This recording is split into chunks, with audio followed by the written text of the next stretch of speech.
신명기 28장의 말씀을 통해 복과 저주 그리고 구원과 심판이라는 제목으로 하나의 말씀을 함께 나누겠습니다. 여러분, 저희 집에 아주 감사한 일이 생겼습니다. 새로운 식구가 생겼습니다. 여러분, 여보 한 2달 됐나? 저희 집에 새로운 식구가 생긴 지 2달 됐습니다.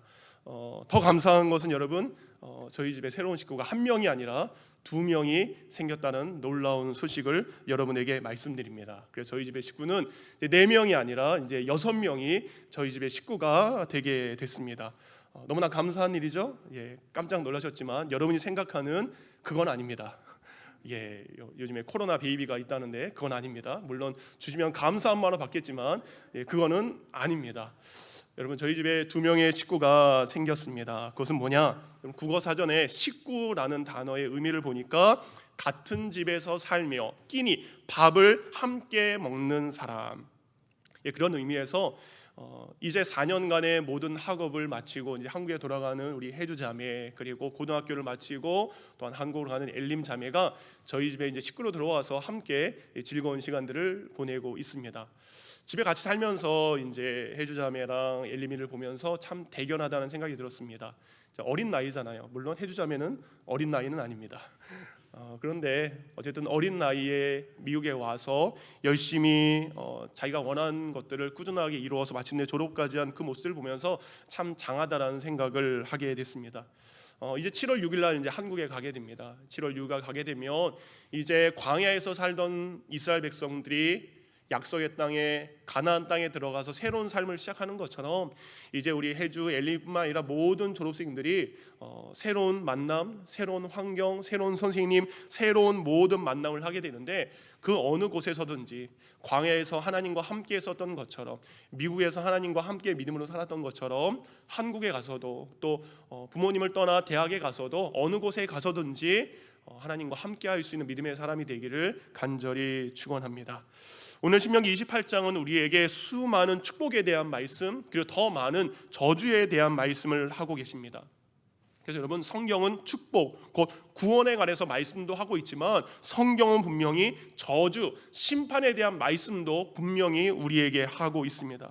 그래서 우리가 하나님은 구원의 하나님입니다 라는 것을 믿는다면 우리는 동시에 하나님이 심판의 하나님이라는 것도 우리는 동시에 믿어야 되는 것입니다. 그래서 복과 저주를 말씀하고 있는 이 신명기 28장을 통해서 우리가 알 수 있는 것은 우리 인생에서 만나는 모든 복과 저주, 그것의 주권자, 그 모든 것을 주관하시는 분은 바로 하나님이신 것을 알아야 됩니다. 그래서 신명기 28장은 단순히 내가 어떻게 하면 복을 받을 수 있다, 그리고 내가 어떻게 하면 저주를 피할 수 있다, 이 방법을 설명한 말씀이 아니라는 것입니다.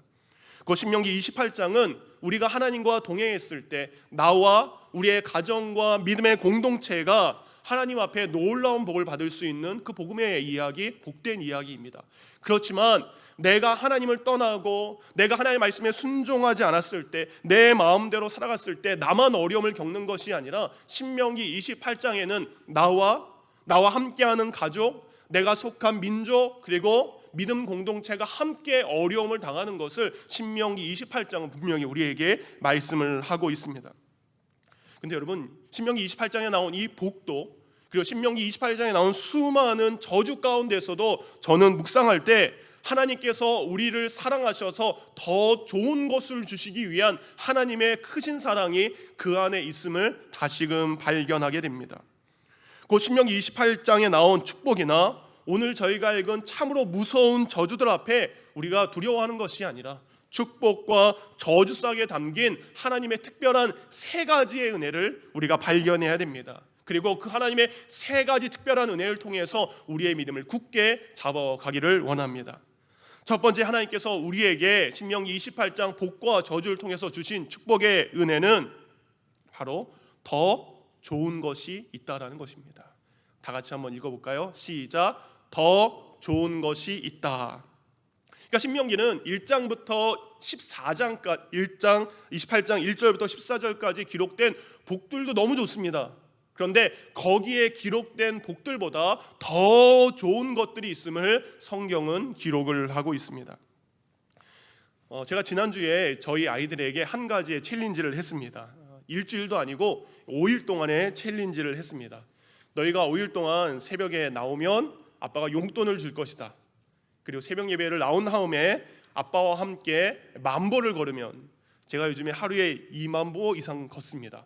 그래서 아빠와 함께 10,000보를 걸으면 그 용돈에 곱하기 2해서 더블로 용돈을 줄 것이다. 저희 아이들이 나왔을까요? 안 나왔을까요? 예, 그 피곤한 몸을 이끄시고 나오셔서 용돈을 받으셨습니다. 여러분, 저는 아이들에게 5일 동안의 예배 그리고 운동을 해서 아이들에게 정말로 저 아이들이 받을 수 없는 큰 용돈을 줬습니다. 큰 마음을 먹고 용돈을 줬습니다. 근데 아이들이 바랬던 건 뭘까요? 아이들이 바라고 원한 것, 그것은 바로 용돈일 뿐입니다. 그렇죠? 그런데 아이들 입장에서 용돈을 받아서 좋지만 제 입장에서는 요즘에 아이들이 집을 안 나가잖아요. 그리고 하루 종일 이 스마트폰 하잖아요. 그거 하는 것보다 내가 용돈을 줘서라도 이 아이들이 교회 와서 기도하는 거, 그리고 아침에 운동하면 마음도 그리고 몸도 건강해지는 것이 좋지 않을까.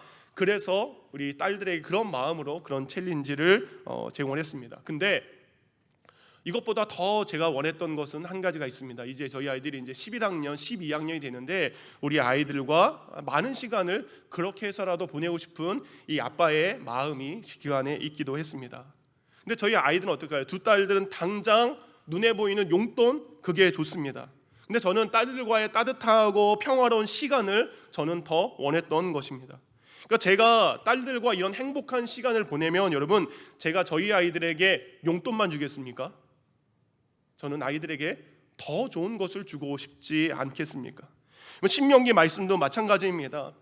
지금 너희들이 신명기 28장 1절부터 14절까지 나와 있는 그 눈앞에 있는 번영과 풍요의 복도 좋지만 하나님과 함께하는 것이 가장 이런 복보다 제일 좋은 복인 것을 신명기 28장은 말씀하고 있습니다. 여러분, 하나님과 함께하는 것이 얼마나 좋은 것인지를 경험했던 시편 기자는 시편 73편 28절에 이렇게 고백합니다. 함께 우리 현대인의 성경으로 나에게는부터 읽겠습니다. 시작. 나에게는 하나님을 가까이 하는 것이 정말 좋은 일입니다. 내가 여호와 하나님을 나의 피난처로 삼았으니 주께서 행하신 모든 일을 널리 전하겠습니다. 시편 기자는 고백합니다. 하나님을 가까이 하니 정말 좋습니다. 하나님과 함께 있으니 너무 좋습니다. 그래서 하나님과 함께 있는 그 좋은 걸 나만 하는 것이 아니라 다른 사람들에게 하나님과 함께 하십시오 라고 말하고 싶은 것이 하나님과 함께한 사람의 아름다운 믿음의 고백입니다. 이제 저희 졸업생들이 있습니다. 졸업생들, 지금 당장은 우리 아이들, 특히 미국에 사는 아이들은 부모님을 떠나고 싶겠죠. 그렇죠? 그렇지만 우리 아이들이 나중에 알게 될 것입니다. 아빠, 엄마와 함께하는 그 시간이 가장 복된 시간인 것을 우리 아이들이 알기를 원합니다. 그 눈앞에 보이는 작은 복들보다 더 좋은 복은 바로 언제나 나와 함께 하시는 그 하나님과 함께 한다는 사실, 그것을 우리가 잊지 않기를 원합니다. 두 번째, 신명기 28장을 통해서 우리가 알 수 있는 하나님의 특별한 사랑은 바로 오늘에 멈추지 말라는 것입니다. 오늘 받은 복이 여러분 오늘에 그치면 안 됩니다. 오늘 우리가 하나님께 받은 복이 내일로 이어져야 됩니다. 오늘 내가 받은 복을 내일로 이어가기 위해서는 하나님께서 오늘 나에게 주신 그 복을 하나님의 뜻대로, 하나님이 원하는 대로 그 복을 잘 사용해야 그것이 이어질 수 있습니다. 제가 아이들에게 용돈을 주면서 기도도 하게 하고 운동을 하게 한 것, 일주일만 하고 멈췄을까요? 계속했을까요? 안타깝게도 저희 아이들은 멈췄습니다. 근데 제 마음 가운데 일주일만 하고 멈추는 것이 아니라 언제나 어디서나, 여러분 부모님들이 동일한 마음 아닙니까? 계속 기도도 하고 운동해서 건강한 아이가 됐으면 좋겠다라는 마음이죠. 왜 그렇습니까? 요즘 우리 아이들 안 깨우면 몇 시까지 잡니까? 원 없이 잡니다. 10시를 넘어 11시가 돼서야, 그제서야 일어나서 아침 먹고 하루를 시작하는 것보다 아침에 새벽에 나와서 예배드리고 기도도 하고 그리고 상쾌한 공기를 마시면서 살아가면 그게 얼마나 아이들에게 유익한 게, 얼마나 아이들에게 좋은 것입니까? 그 좋은 것을 체험하기 싶은 아빠의 마음이 그 안에 숨겨져 있는 것은 아닙니까? 오늘 당장 원하는 용돈만 받고 기도와 운동을 멈추는 것이 아니라 내일도 몸과 마음과 영혼의 건강을 계속해서 이어갔으면 하는 게 우리 부모님들의 마음 아닙니까? 그러니까 이번에 받은 용돈에만 기뻐하는 것이 아니라 이 일을 계기로 더 좋은 것을 찾아 꾸준히 자신의 삶을 건강하게 이끌어갔으면 하는 게 아빠의 마음이기도 하고 우리 여기 계신 부모님들의 마음이 아닙니까? 신명기 하나님도 마찬가지입니다. 이스라엘 백성이 오늘 광야에서 하나님의 놀라운 복을 받고 있습니다. 근데 광야에서 지금 받고 있는 그 복에 만족하지 말고 내일 이제 약속의 땅에 들어갈 텐데 그 약속의 땅에 들어가서도 늘 하나님과 함께하는 삶을 날마다 이어가기를 원했던 것이 바로 하나님의 마음입니다. 그러니까 당장 눈앞에 보이는 복들로 인해서 하나님을 잊지 말고 그 풍요와 그 번영과 상관없이 이스라엘 백성들 그대들은 어제나 오늘이나 내일이나 날마다 하나님을 찾고 하나님과 동행하기를 원했던 것이 바로 신명기 28장에 숨어져 있는 것입니다.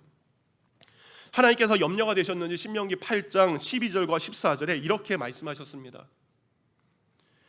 내가 먹어서 배부르고 아름다운 집을 짓고 거주하게 되며 또 내 소와 양이 번성하며 내 은금이 증식되며 내 소유가 다 풍부하게 될 때에 내 마음이 교만하여 내 하나님 여호와를 잊어버릴까 염려하노라. 이런 광야에서는 하나님께서 주시는 만나와 물을 먹어야만 살 수 있습니다. 그러나 이제 약속의 땅에 들어가면 하나님이 없어도 이 모든 것을 해결할 수 있는 순간이 찾아왔을 때 하나님을 잊어버리지 말라는 말씀입니다. 여러분, 우리가 예전에 힘들고 어려웠을 때 간절히 하나님을 찾았습니다. 그렇지만 지금은 아름다운 집에서 살고 있습니다. 재산과 소유가 많아져서 하나님 이제는 내가 광야에서 사는 것이 아니기 때문에 하나님 없이 살 수 있다라는 교만한 마음이 혹시 우리 가운데 들어오고 있지 않습니까? 오늘 신명기 본문 28장 47절도 이렇게 말씀하고 있습니다. 우리 다 같이 읽도록 하겠습니다. 시작. 내가 모든 것이 풍족하여도 기쁨과 즐거운 마음으로 내 하나님 여호와를 섬기지 아니함으로 말미암아. 여러분, 이제 약속의 땅에 들어가서 모든 것이 풍족합니다. 그 기쁨이 있습니다. 그 감사를 있습니다. 근데 그 기쁨과 그 감사함을 가지고 그 기쁨을 주신, 그 감사함을 주신 하나님을 섬겨야 되는데 섬기지 않고 있는 것, 오늘 내가 가진 그 복에 취해서 오늘 하나님을 섬기는 것을 잊어버리고 오늘 나만을 위해서 살고 있지는 않은가? 여러분, 하나님께서는 어제도 복을 주셨고요, 오늘 우리가 있는 복을 주셨습니다. 그렇지만 하나님은 내일도 변함없이 우리에게 은혜를 주시고 복을 주실 하나님이신 것을 우리가 잊지 않기를 원합니다. 지금은 어제와 오늘은 하나님의 도움으로 살았지만 하나님 이제는 하나님 없이 살 수 있습니다. 이런 교만이 우리 가운데 벗기를 원합니다. 우리 졸업생들 이제 귀한 과정을 졸업했습니다. 그런데 여러분, 우리 졸업생들이 자기 힘으로 졸업한 것 같지만 아니죠. 부모님의 보살핌이 있었고 부모님이 사랑해 주셨고 부모님이 돌봐주셨기 때문에 우리는 한 과정을 잘 마칠 수 있었다는 것을 알아야 됩니다. 그건 여러분의 부모님은 어제나 오늘이나 언제나 여러분을 위해서 기도하고 언제나 돌봐주실 이심을 여러분이 잊지 않고 언제나 그 부모님의 말씀에 순종할 수 있는 우리 졸업생들 그리고 우리 자녀들이 되기를 원합니다. 사랑하는 성도님들, 오늘 받고 있는 복이 내일로 이어질 수 있도록 하나님의 뜻대로 사용하고 하나님과의 영적인 교제를 날마다 이어가기를 원합니다. 그렇다면 오늘의 복이 오늘에 그치는 것이 아니라 내일도 그 복이 이어지게 될 줄 믿습니다.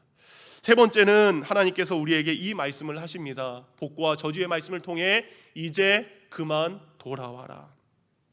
신명기 28장 16절부터 68절까지 정말 무서운 저주의 일들이 있습니다. 그런데 그 저주의 일들이 혹시 너의 삶 가운데, 너희 민족과 너희 가정 가운데 이 일이 생긴다면 그때는 주저하지 말고 이제는 나에게로 돌아와라 라는 그 말씀이 그 안에 숨겨져 있습니다. 여러분, 미술계의 거장 렘브란트는 이 탕자에 관련된 두 가지의 작품을 남겼습니다.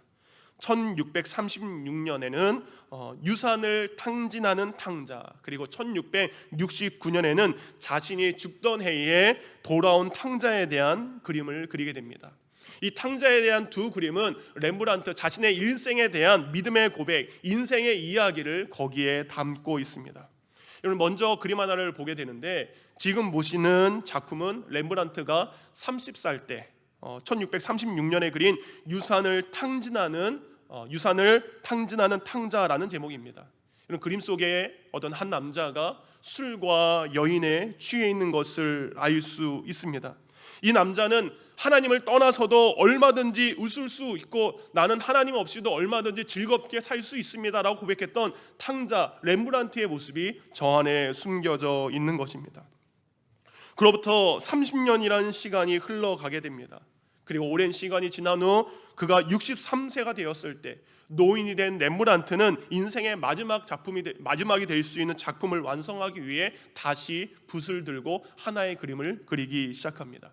그리고 앞에 보이는 또 다른 그림, 돌아온 탕자를 그는 그리게 됩니다.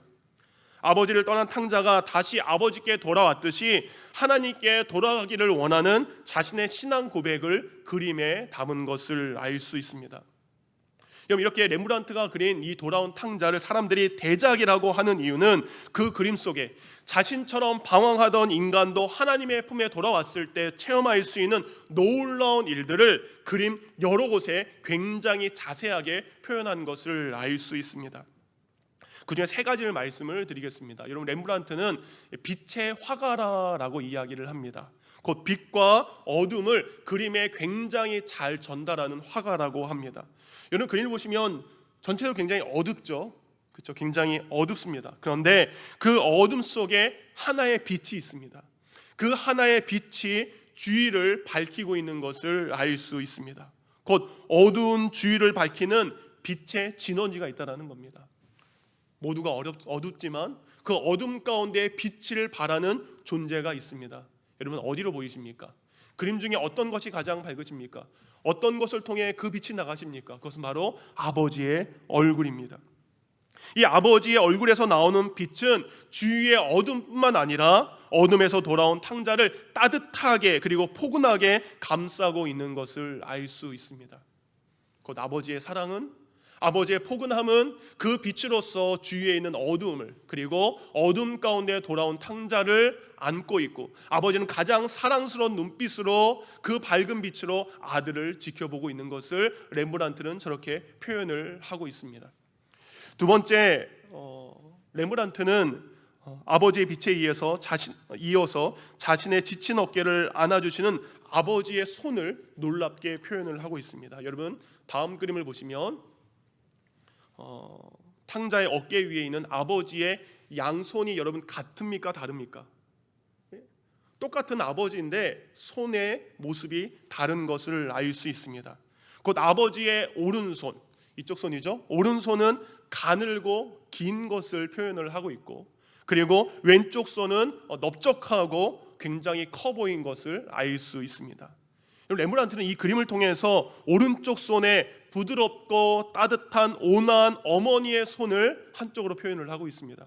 그리고 왼손은 강하고 크고 넓은 아버지의 손을 서로 다르게 그림으로 표현했다라고 합니다. 아버지를 버리고 세상을 향해 했던 자신을 다시금 따뜻하게 그리고 큰 사랑으로 안아주신 아버지의 손을 그림으로 렘브란트는 하나님을 찬양하고 있습니다. 여러분, 이 그림을 통해 영감을 얻은 헨리 나우엔이 하나의 책을 씁니다. 탕자의 귀향이라는 책을 씁니다. 이 탕자의 귀향이라는 책에서 둘째 아들의 모습 속에 렘브란트 자신의 모습이 어떻게 그 안에 있는지 이렇게 적었습니다. 전체 그림을 보여주시면 좋을 것 같습니다. 샌들이 벗겨진 왼발은 상처투성이이고 오른발은 망가진 샌들이 겨우 부분적으로 감싸고 있어서 그의 삶이 얼마나 가난에 찌들었는지를 보여주고 있습니다. 모든 것을 잃어버린 자의 모습입니다. 죄수와도 같이 삭발한 머리는 스스로 죄인임을 나타냅니다. 그 아들의 모습은 마치 어머니의 뱃속에 머물고 있는 태아의 모습이기도 합니다. 이것은 우리가 돌아가야 될 고향이 하나님의 품임을 말씀하고 있습니다. 여러분, 어제 새벽 예배 때 말씀드렸다시피 탕자의 이 비참함과 고난은 어느 순간 시작되었습니까? 아버지를 떠난 순간부터 탕자는 비참한 인생을 살아갈 수밖에 없습니다. 이처럼 하나님을 떠난 인간의 모습, 렘브란트가 그린 것처럼 비참하고 처참할 수밖에 없습니다. 하지만 여러분, 렘브란트는 그 순간, 내가 아버지를 떠난 그 순간, 탕자가 아버지를 떠난 그 순간 마침내 생각났던 것이 있습니다. 내가 저주로 아파하는 그 순간 마침내 생각나는 분이 계십니다. 그것은 바로 나를 향한 따뜻한 사랑을 주셨던 아버지가 생각이 나는 것입니다. 렘브란트는 그동안 하나님을 외면하고 세상에서 탕자처럼 살았지만 인생의 마지막 순간 나를 안아주시고 나의 삶의 모든 것을 품에 안아주실 분은 하나님밖에 없음을 이제는 고백을 하는 것입니다. 이제 졸업하는 졸업생들, 지금까지 인생에 많은 어려움이 있었지만 실은 앞으로 더 많은 고난과 어려운 일들이 생길 것입니다. 때로는 부모님을 떠나서 몸이 아플 때가 있고 마음이 아플 때도 있습니다. 그런데 그때 혼자 힘들어하지 마시고 나의 아픔을 위로하실 부모님, 나를 위해 기도하실 부모님을 찾아가기를 원합니다. 그냥 용돈 받을 때만 부모님을 찾아가는 것이 아니라 나의 아픔을 헤아릴 수 있는 부모님을 여러분이 자주 찾고 자주 연락하기를 원합니다.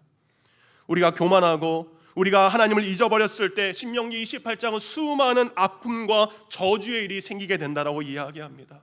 근데 그것을 끝나는 것이 아니라 그 일을 통해 그럼에도 불구하고 다시 돌아오기를 원하는, 다시 우리를 사랑하기를 원하는, 자신의 독생자 아들 예수 그리스도까지 우리에게 보내신 그 하나님의 사랑으로 돌아오기를 오늘 성경은 우리에게 말씀하고 있습니다. 사랑하는 성도님들, 오늘 설교 제목이 복과 저주, 구원과 심판입니다. 예수님께서는 이 땅에 오셔서 신명기에 나온 복을 구원으로 완성하셨습니다. 그리고 저주를 심판으로 완성하셨습니다. 구약 시대에는 하나님께 택함 받은, 그래서 함께한 구약 백성들이 하나님께 복을 받았지만 이제는 이 땅에 오신 예수 그리스도를 믿는 모든 사람이 구원의 복을 받을 수 있게 되었습니다. 아버지 하나님께서는 신명기를 통해서 그의 백성들이 받을 복을 말씀하셨지만 우리 예수님께서는 마태복음 5장에 나와 있는 산상수훈을 통해 이 땅을 살아가는 구원받은 백성들이 받아야 될 진정한 복이 무엇인지 산상수훈을 통해 말씀을 하고 있습니다. 곧 예수님을 믿고 구원받은 우리가 진짜 누려야 될 복이 무엇인가 산상수훈은 이렇게 이야기합니다. 함께 산상수훈을 읽는데 원문을 가장 그래도 쉽게 번역한 우리 쉬운 말 성경으로 함께 읽도록 하겠습니다. 함께 읽습니다. 시작. 복됩니다. 마음이 가난한 사람들이여 하늘나라가 그들의 것입니다. 복됩니다. 슬퍼하는 사람들이여 그들은 위로를 받을 것입니다. 복됩니다. 온유한 사람들이여 그들은 땅을 차지할 것입니다. 복됩니다. 의에 줄이고 목마른 사람들이여 그들은 배부를 것입니다. 복됩니다. 자비를 베푸는 사람들이여 하나님께서 그들에게 자비를 베푸실 것입니다. 복됩니다. 마음이 깨끗한 사람들이여 그들은 하나님을 뵐 것입니다. 복됩니다. 평화를 이루는 사람들이여 그들은 하나님의 자녀라 불릴 것입니다. 복됩니다. 의를 위해 박해를 받는 사람들이여 하늘나라가 그들의 것입니다. 사랑하는 성도님들, 우리는 어떤 복을 받아야 됩니까? 가난한 마음, 곧 하나님 없이는 살 수 없습니다. 그 마음을 가진 이들이 하나님의 나라를 복으로 받습니다. 이웃을 위해 같이 아파하고 눈물을 흘리는 그들이 하나님의 위로를 복으로 받습니다. 다른 사람을 온유함으로 대하는 사람이 땅과 그 땅의 열매를 복으로 받습니다. 하나님의 말씀을 사모하는 사람들, 그들은 하나님의 말씀을 통해 기뻐하는 복을 받게 됩니다. 하나님이 주신 것을 내 것이라 하지 않고 이웃에게 베푸는 사람은 하나님이 그들에게 자비의 복을 내려주십니다. 육신의 정욕과 욕망을 버리고 영혼을 위해 성결하게 살아가는 사람들, 그들은 삶 속에서 날마다 하나님을 볼 수 있는 복을 받습니다. 이 사람과 인사람의 막힌 담을 허무는 그 사람들은 하나님의 자녀라는 칭찬의 복을 받게 됩니다. 마지막으로 예수 그리스도의 구원의 복음을 위하여 고난을 받는 사람들, 그들은 하나님의 나라를 복으로 받게 됩니다. 이러한 복들이 예수 그리스도를 믿어 구원받은 우리가 받아야 될 참된 복인 줄 믿습니다. 말씀을 마칩니다. 신명기 28장에 나온 수많은 복과 저주, 그 속에는 우리를 향한 하나님의 놀라운 사랑이 있음을 잊지 않기를 원합니다. 언제나 하나님과 함께 할 때 더 좋은 것을 받을 수 있습니다.